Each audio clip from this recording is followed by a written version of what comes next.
Hello guys, in this video I am going to show you how to enable the translation function in the Airbnb application, but first I just want to mention, don't forget to subscribe to my channel, because at 10,000 subscribers I am going to show you my whole YouTube revenue statistics and growth strategy, as well as how to make money online.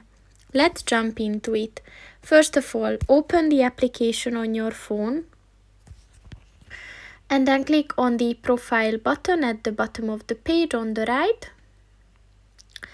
And then at the settings section, click on the translation button.